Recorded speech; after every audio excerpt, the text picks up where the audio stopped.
الرجیم بسم اللہ الرحمن الرحیم انما حرم علیکم المیتۃ والدم ولحم الخنزیر وما اہل به لغیر اللہ فمن اضطر غیر باغ ولا عاد فلا اثم علیہ ان اللہ غفور رحیم ان الذین یکتمون ما انزل اللہ من الکتاب ویشترون به ثمنا قلیلا اولئک ما یأکلون فی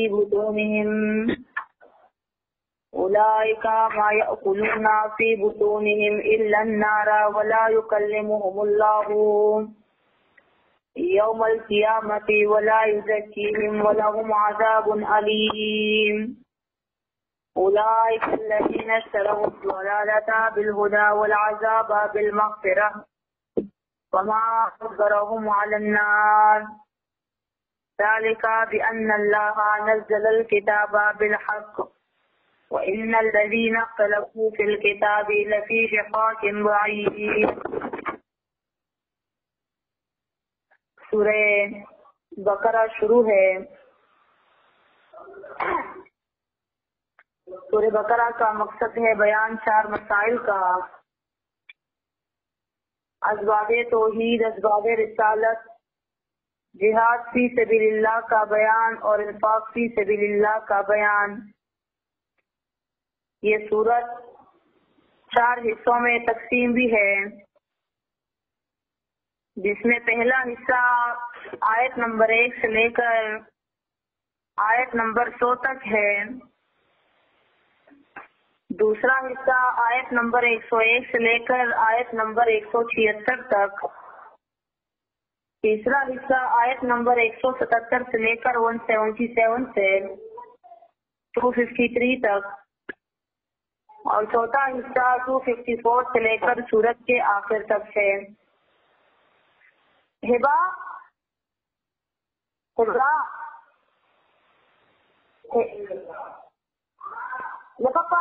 موبائل گوڑا، جس میں سے پہلا حصہ اسباب توحید پر مکمل ہو چکا ہے، اور اس میں اسباب توحید تھا اور وہ 3 بابوں میں تقسیم بھی تھا۔ دوسرا حصہ پھر آیت نمبر 101 سے شروع ہے، اور دوسرے حصے میں ہم نے کہا تھا کہ اسباب رسالت کیا جاتا ہے اور رسالت پر 9 اعتراضات کیے جاتے ہیں اور اس کے جوابات کیے جاتے ہیں۔ یہاں تک 9 کے 9 اعتراضات وہ ذکر ہو چکے ہیں اور ان کے جوابات بھی دیے جا چکے ہیں۔ آیت نمبر 173 سے ہم نے کہا تھا 163 سے 176 تک یہ 14 آیتیں، ان میں شرک فعلی کا رد کیا جاتا ہے۔ شرک فعلی کے ساتھ جو 4 مسائل متعلق ہے ان کا بھی، یہ اس وجہ سے شرک فعلی کا رد کیا جاتا ہے تاکہ توحید کا مضمون وہ کامل ہو جائے، توحید کا مضمون وہ کامل ہو جائے۔ ایک تو یہ وقت پر کار ٹک کرتے نہیں، پھر بعد میں ان کی مثالیں آتی ہیں۔ اسی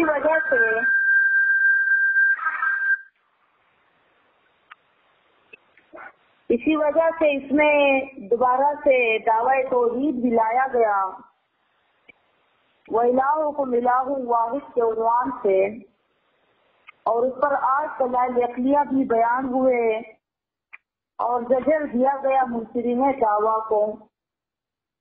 اس کے بعد تخویف دیا گیا ان لوگوں کو جو دنیا میں بڑوں کے پیچھے چل کر خود کو دین سے قرآن سے دور کر لیتے ہیں، خود کو گمراہ کر دیتے ہیں، تو ان کا انجام کیا ہوگا؟ پھر ترغیب دی گئی عقل حلال کو کہ حلال کھاؤ، پاکیزہ خوراک کھاؤ۔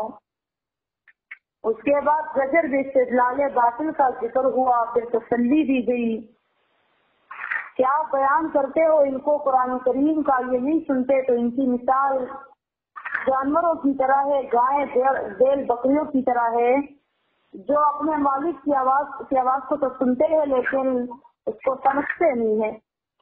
ایسے ہی مثال لوگوں کی ہے جو کہ آپ کی آواز کو سنتے تو ہے لیکن سمجھتے نہیں ہیں، ان کی مثال جانوروں کی جیسی، آپ خفا نہ ہو۔ میرے محبوب نبی کریم صلی اللہ علیہ وآلہ وسلم کو تسلی دی گئی ہر مبلغ کو۔ پھر ترغیب دیا گیا عقل حلال کو، حلال خوراک کو۔ آج کے اس سبق میں انما آیت نمبر 173 سورہ بقرہ دوسرا پارہ، آج کے اس سبق میں اب بیان کیا جاتا ہے اس آیت میں تحریمات اللہ کا، وہ چیزیں جو اللہ تعالیٰ نے حرام کی ہیں، اور رد کیا جاتا ہے نذور العباد کا، ان نظر و نیاز کا رد کیا جاتا ہے جو لوگ اللہ کے سوا اللہ کے بندوں کے نام پر دیتے ہیں، تو اس کا رد بھی کیا جاتا ہے۔ اللہ تعالیٰ فرماتے ہیں انما حرم علیکم المیتۃ، انما حرم علیکم المیتۃ والدم ولحم الخنزیر، انما بے شک حرام ہے علیکم المیتۃ تم لوگوں پر مردار، والدم اور خون، ولحم الخنزیر اور گوشت خنزیر کا، وما اہل به لغیر اللہ اور حرام ہے وہ کلمہ آواز اٹھائی جائے جس پر غیر اللہ کے لیے۔ اس آیت میں 4 چیزوں کی حرمت کا بیان ہوا، اور یہ آیت قرآن کریم میں 7 بار آتی ہے۔ اس طرح کی آیت، یہ آیت قرآن کریم میں انما حرم، بالکل یہی آیت قرآن کریم میں 7 بار آتی ہے، اور ان چیزوں کی حرمت کا ہی بیان ہوتا ہے۔ تو کیا اور کوئی چیز ان کے علاوہ حرام نہیں ہے؟ جیسے بلی، کتا، چوہے، سانپ، بچھو، یہ ساری چیزیں حرام ہیں، لیکن خصوصیت کے ساتھ، تخصیص کے ساتھ، انما کے ساتھ ان 4 چیزوں کا ذکر کیوں کیا جاتا ہے؟ یہ تبھی کہ چونکہ جو مکے کے مشرک تھے وہ کتا، بلی، چوہا ان چیزوں کو حرام سمجھتے تھے اور ان چیزوں کو کھاتے بھی نہیں تھے، وہ باقی سب چیزوں کو حرام سمجھتے تھے سوائے ان 4 چیزوں کے۔ تو تبھی یہاں پر خصوصیت کے ساتھ ان 4 چیزوں کا ذکر کیا گیا۔ ہمیں اس سے یہ سبق ملتا ہے کہ معاشرے میں جو گندگی ہو، معاشرے میں جو گندگی ہو، جو ناسور ہو، جو بدعت، جو شرک پھیل چکا ہو، تو اس کا رد زیادہ تر کیا کرو۔ جس گناہ کو لوگ پہلے سے ہی گناہ سمجھتے ہو، بے شک اس کا بھی بیان کرو، لیکن اس کی اتنی ضرورت نہیں ہوتی۔ ضرورت اس بات کی ہوتی ہے جو گناہ عام ہو جائے اور اس کو لوگ گناہ بھی نہ سمجھے۔ یہ پھر علماء کرام کا کام ہوتا ہے کہ وہ اس چیز کے پیچھے پڑ جائے اور اس کا رد شروع کر دے، اس کے خلاف بیان شروع کر دے۔ تبھی ان 4 چیزوں کو ذکر کیا جاتا ہے۔ یہ 4 چیزیں، جس میں سے پہلے میتہ ہے۔ میتہ کسے کہتے ہیں؟ میتہ مردار جانور کو بولا جاتا ہے، جس کی ذات تو حلال ہوتی ہے، گائے ہے، بکرا ہے، مرغی ہے، کوئی بھی ایسی چیز ہے جو حلال ہے، لیکن اس کو مردار تب بولا جاتا ہے جب وہ بغیر ذبح کیے، اللہ بسم اللہ اللہ اکبر کہے بغیر وہ مر جائے یا اس کو ذبح کیا جائے تو وہ چیز مردار ہو جاتی ہے۔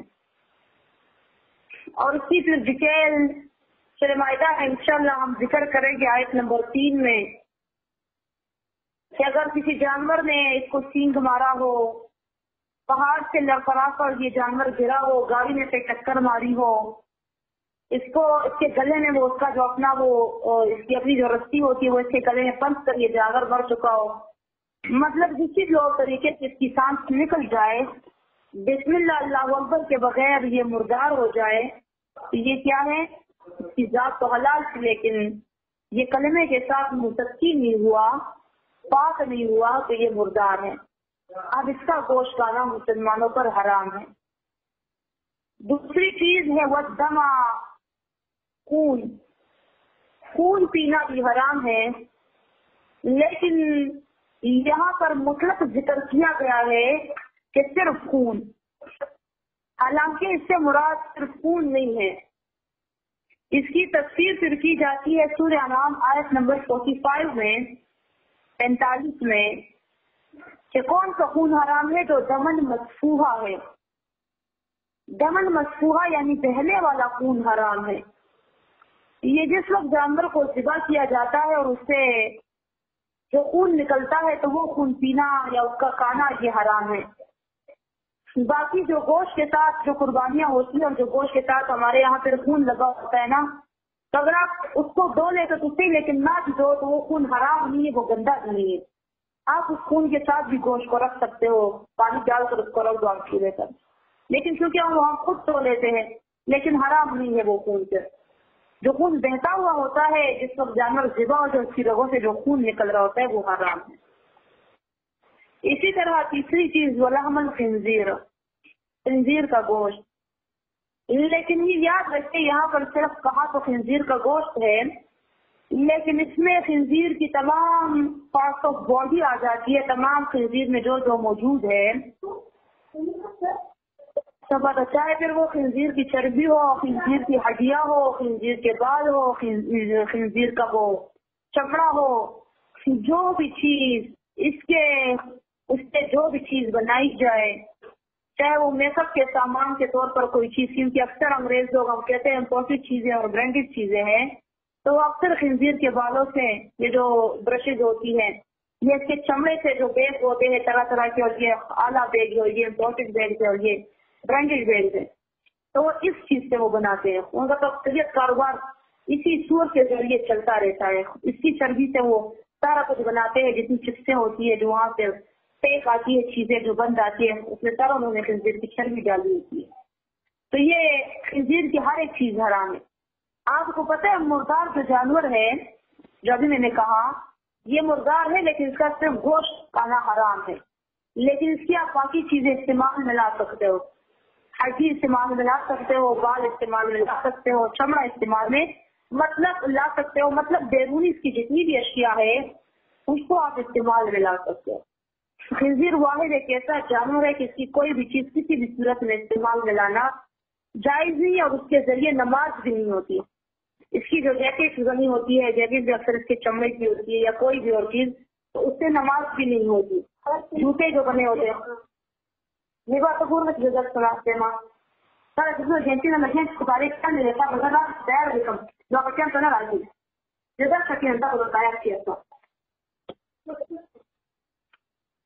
اس کی بنی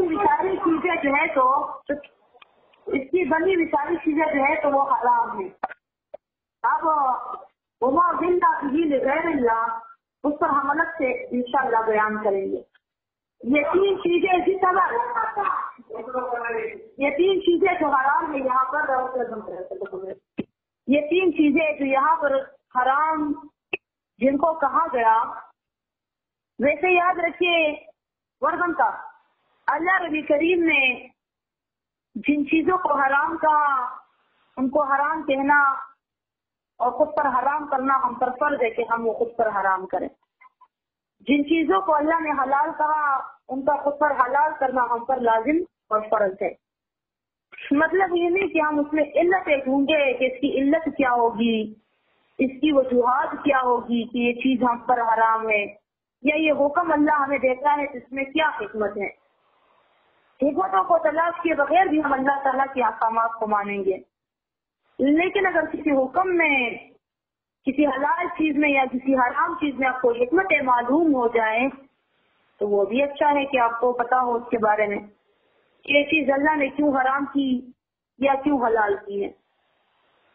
میرے اساتذہ کرام اللہ تعالیٰ ان کو دونوں جہانوں میں شاد اور آباد رکھے، وہ اس جگہ پر ڈیٹیل کے ساتھ ذکر کرتے ہیں، میں مختصراً بیان کروں گی کہ اللہ تعالیٰ نے جو یہاں پر میتہ کو حرام کیا، دم کو حرام کیا، لحم الخنزیر کو حرام کیا، تو اس کی وجوہات کیا تھی؟ اس کی وجوہات کیا تھی؟ یہ جو میتہ ہے، مردار ہے، تو آپ سے صبر کریں۔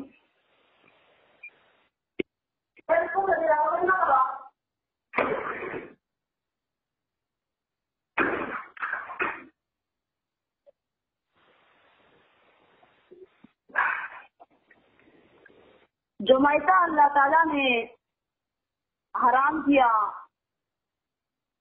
تو اس کی حکمتیں بھی ہیں، حالانکہ وہ حلال جانور تھے نا، بکرا بکری بیل گائے بھینس، لیکن وہ حرام ہم پر تبھی بھی ہوا کیونکہ اللہ تعالیٰ ہماری صحت کا بڑا خیال رکھتا ہے، ہم مسلمانوں کی صحت کا۔ کیوں؟ کیونکہ ہم مسلمانوں کے ذمہ، امت محمدی صلی اللہ علیہ وآلہ وسلم کے ذمہ ایک بہت بڑا کام ہے۔ جیسے اللہ تعالیٰ فرماتا ہے سورہ عمران آیت نمبر 110 میں، تم خیر امت تخرجون للناس، اور تم بہترین امت نکالے گئے ہو لوگوں کے لیے، تأمرون بالمعروف وتنہون عن المنکر، تم بہترین امت کس وجہ سے ہو کہ تم لوگوں کو نیک کاموں کا بیان کرو گے اور لوگوں کو غلط کاموں سے منع کرو گے۔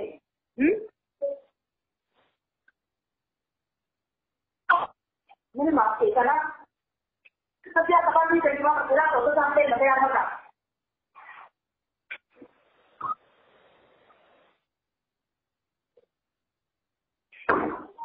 کہ تم بہترین امت اس وجہ سے ہو کہ تأمرون بالمعروف وتنہون عن المنکر، کہ تم لوگوں کو نیک کاموں کا بیان کرو گے اور برے کاموں سے ان کو منع کرو گے۔ تو ہم امت محمدی کے ذمہ سے ایک بڑا کام ہے، اس مشن کو، دین اسلام کو آگے پہنچانا ہے ہم نے۔ تو اگر ہم بیمار پڑ جائے تو ہماری صحت کو نقصان ہوگا۔ تو جب بندہ بیمار ہو جاتا ہے تو آپ کو پتا ہے وہ 5 وقت کی نماز کتنی مشکلوں سے پڑھتا ہے، گھر کے کام جس کے جکڑے پڑے ہوتے اس سے اٹھا ہی نہیں جاتا، اپنا خیال نہیں رکھ سکتا بیمار بندہ، تو وہ دوسرے مسلمان کا خیال کیسے رکھے گا؟ وہ اتنے بڑے مشن کو، قرآن کریم کو آگے کیسے لے کر جائے گا؟ تبھی اللہ نہیں چاہتا کہ مسلمان ادھر ادھر کی چیز کھا کر خود کی صحت خراب کر دے۔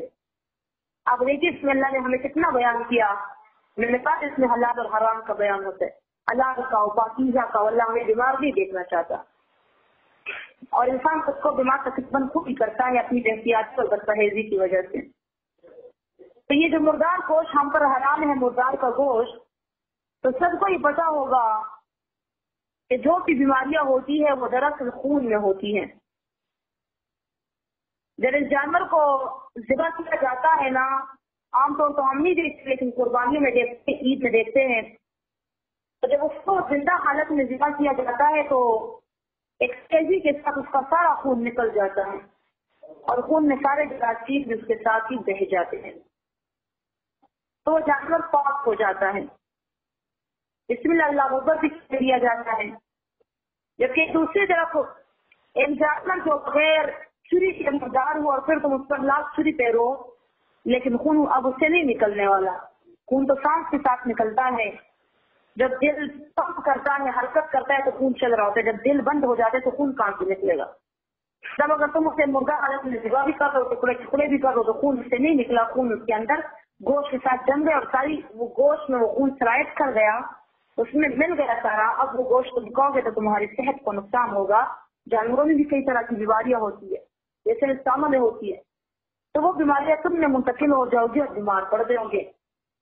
تو اللہ تعالیٰ نہیں چاہتا کہ تم بیمار پڑ جاؤ، تو ہم پر مردار کے گوشت کو حرام کر دیا۔ خون کو بھی اللہ تعالیٰ نے ہم پر حرام کیا۔ ابھی جیسے میں نے بتایا کہ ساری بیماریاں خون نہیں ہوتی ہیں، اکثریت ٹیسٹ ہمارے خون کے ہی ہوتے ہیں۔ جب بھی ڈاکٹر کے پاس جاؤ، خون کا ٹیسٹ کرے، بلڈ ٹیسٹ کرے، بلڈ ٹیسٹ کرے۔ جو بیماریاں ہوتی ہے جسم سے ریلیٹڈ، تو وہ خون میں ہوتی ہے، بلڈ میں ہوتی ہے، اور یہ خون جس وقت بہ رہا ہوتا ہے تو اس میں ساری بیماریاں گندگی نکل رہی ہوتی ہیں۔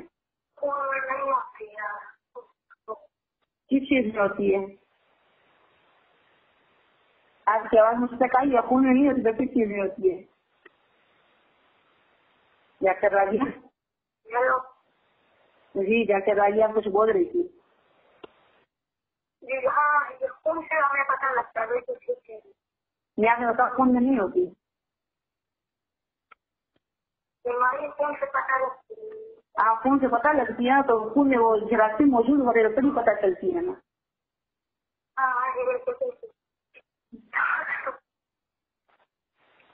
تو جو جانور ہوتا ہے اس کو جب ذبح کیا جاتا ہے تو اس کا وہ خون سارا بہ جاتا ہے تو بیماری بھی ساری بہ جاتی ہے، لیکن اگر آپ کوئی خون پیو گے بہتا ہوا خون تو بیماری آپ میں چلی جائے گی۔ اللہ نہیں چاہتا کہ ہم بیمار ہو جائیں، تو بہتا ہوا خون ہم پر حرام ہو گیا، ہم پر بند کر دیا گیا۔ اسی طرح اس کے بعد ولحم الخنزیر، خنزیر کا گوشت حراموں کا حرام، یہ بہت زیادہ حرام ہے، کیونکہ زیادہ تر بیماریاں گندگیاں وہ خنزیر میں ہوتی ہیں۔ یہ جو کولیسٹرول کی بیماری ہوتی ہے یہ خنزیر چربی میں ہوتی ہے۔ خنزیر کو بڑی بڑی بیماریاں لگی ہوتی ہیں، جیسے خاص کر کولیسٹرول کی۔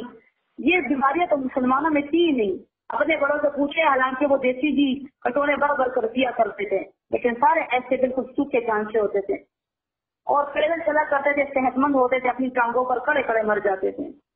لیکن یہ کولیسٹرول اور یہ شوگر اور یہ بی پی اور یہ سارے دل کے امراض سارے اب موجودہ دور میں، اس وقت کی اپنی بیماریاں تھی صحیح ہے، لیکن یہ ساری بیماریاں آج نکل چکی ہے۔ یہ کیونکہ ہمیں کچھ نہیں پتا کہ ہمیں جو خوراک باہر سے مل رہا ہے اس میں کیا چیز ہے، کچھ بھی نہیں پتا چلتا۔ خاص کر جو بیرون ممالک سے چاکلیٹس آتی ہے، خوراک آتا ہے، جو ڈرنکس آتی ہے بالکل پیک جو ہوتے ہیں، جو چپس ہوتی ہے پیک، جو ہمیں وہاں سے ساری چیزیں ملتی ہیں، ہمیں کچھ نہیں پتا وہ اس میں کیا ڈال رہے ہیں۔ اور عیسائی اور یہودی تو کبھی مسلمانوں کے اعتبار رہے نہیں، وہ تو اپنے لیے ان چیزوں کو حلال سمجھتے ہیں، تو اگر مسلمان اس کو حرام سمجھتے تو ان کو اس سے کوئی مطلب نہیں، وہ اگر بیچ بھی رہے اس میں تو ہمیں کچھ نہیں پتا چلتا۔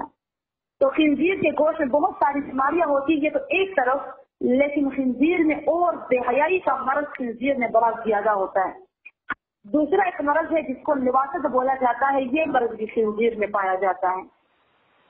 لواست کا مرض میل کے ساتھ یہ کوئی بھی جانور نہیں کرتا، کوئی بھی نہیں، پرندے نہیں کرتے، میل کے ساتھ کچھ نہیں کرتے۔ واحد خنزیر ہے جو میل کے ساتھ بھی غلط کام کرتا ہے۔ اب دیکھیے نا کافروں کو، ان میں میل کی شادی ہوتی ہے اور فیمیل کی شادی ہوتی ہے۔ یہ ہم جنس پرستی یہ بھی خنزیر میں پائی جاتی ہے، وہ مرد کے ساتھ یہ کام کرتا ہے۔ اور اسی طرح بے حیائی یہ بھی خنزیر میں پائی جاتی ہے۔ آپ کوئی بھی جانور دیکھیں، بے شک آپ گھر میں کوئی مرغی کیوں نہ پال رہے ہو، ایک مرغا ہے، اس کی ایک مرغی ہے، کافی تعداد میں مرغیاں ہیں، لیکن اگر اس کی مرغی کو کوئی دوسرا مرغا چڑھے وہ جا کر اس پر جپٹ پڑتا ہے۔ جانور بھی اپنے مادہ پر جو ہے تو غیرت کرتے ہیں، تو وہ یہ نہیں کہ کیا میری مادہ کے ساتھ یہ کام کرو۔ جبکہ خنزیر اس پر جو ریسرچز ہو چکے ہیں، اس نے اپنی بیوی کو، اپنی مادہ کو خود ہی بٹا رکھا ہوتا ہے اور اس کے لیے خنزیروں کی لائن لگی ہوتی ہے اور یہ اس پر کوئی غیرت نہیں کرتا۔ تو آپ دیکھیے کافروں میں کیا ہوتا ہے، ان میں بوائے فرینڈ، گرل فرینڈ، شوہر ہوتے ہوئے بھی بوائے فرینڈ، بیوی ہوتے ہوئے بھی گرل فرینڈ، جو ان میں آپ گاتے ہیں، اور وہ اس میں یا اگر شوہر ان میں آپس میں نکاح بھی نہ ہوا ہو تو وہ اس کو کوئی برا ہی نہیں جانتے، آپس میں اگر وہ رہ رہے ایک ساتھ، پہلے آپس میں وہ بناتے ہیں، تعلق بناتے ہیں، تو پھر اس کے بعد شادیاں کرتے ہیں۔ مطلب حیات نام کی ہے ہی نہیں مغرب والوں میں، بہت کم اگر ہو حیادار لڑکیاں وہ الگ بات ہے، لیکن شریعت میں وہاں پر حیا نہیں ہے، نہ مردوں میں غیرت ہے اور نہ عورتوں میں غیرت ہے کہ یہ میری بیوی اس کو غیر مرد دے کے دیکھی ہے، یہ میرا مرد ہے اس کو غیر عورت دے کے دیکھی ہے۔ طلاق شرح بھی آئے دن وہاں پر زیادہ ہے، آئے دن کے طلاق بھی ہوتے رہتے ہیں، اور ایک ہی وقت میں کئی بوائے فرینڈ اور کئی گرل فرینڈ بھی رکھی ہوتی ہے سب نے۔ یہ کیوں؟ کیونکہ ان میں خنزیر کا گوشت ہوتا ہے، عبادت کے طور پر کھایا جاتا ہے، وہ تو ان کے لیے حلال ہے۔ تو اللہ تعالیٰ نہیں چاہتا کہ ہم خنزیر کا گوشت کھا کر خود میں جو جسمانی بیماریاں ہیں وہ بھی لے کر آئیں، اور خود میں جو